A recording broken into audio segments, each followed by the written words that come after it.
Hello and welcome once again to the Gaming After 40 video podcast. It's a long time since I've done one of these, so I decided to get back into production mode with this, the PlayStation Pick Sampler CD, packed in with the original PlayStation back in 1995. The PlayStation launch was the only one I've really been involved in, my one and only experience pre-ordering a brand new console. So I got up early on the morning of September 9th, when I used to live at this house. Drove here to get some duct tape for an unrelated project where Home Depot used to be. Then got in the launch line where Electronics Boutique used to be circa 1995. 20 minutes later, I was on my way home with a brand new Sony PlayStation and one of the launch titles, ESPN Extreme Games.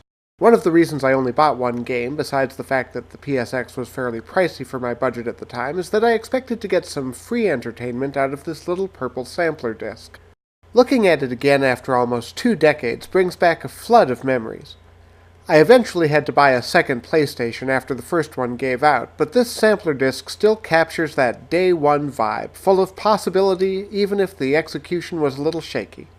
Let's start with a look at the sampler CD sleeve. It's an unassuming design, full of jewel-tone colors and a remarkably soft selling approach. The cover mentions several Namco titles in small print, and the back features screenshots of 4 titles, including 2 big games which don't even appear on the disc, Midway's Mortal Kombat 3 and EA Sports' Madden NFL 96. Sony even had a website, one of the first I ever visited in the days when we had to manually install a TCP/IP stack to get Mozilla working over our dial-up modems. Firing up the disc, we're treated to a very mid-90s opening display.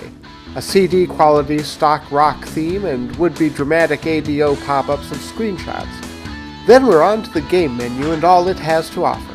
Here was the promise of CD-ROM, a cheap, large-capacity storage medium perfect for distributing promotional demos and videos when consoles had no network bandwidth or substantial writable storage.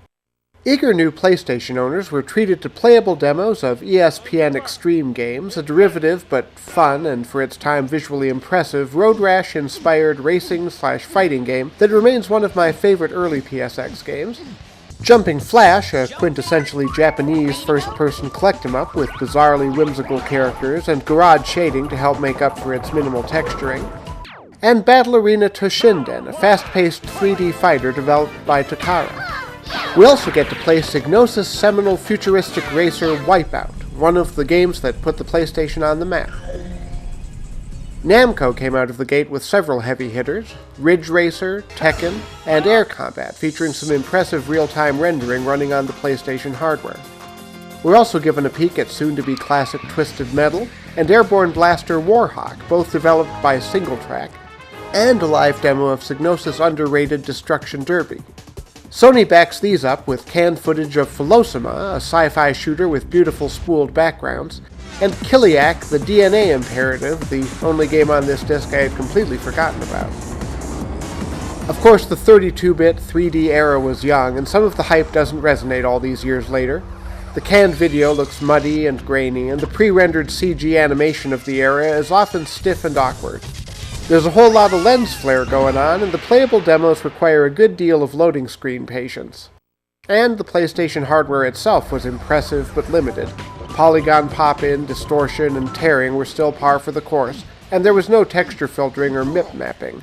These games were graphically impressive in 1995, but they haven't aged as well as their 16-bit 2D predecessors.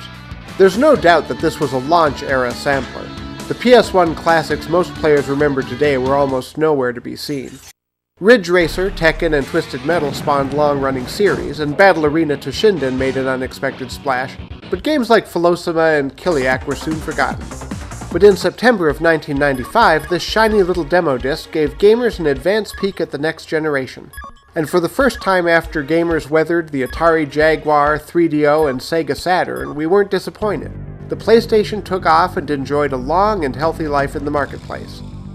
And yes, the demos certainly influenced my personal purchasing decisions. This has been the Gaming After 40 video podcast. Thanks for watching.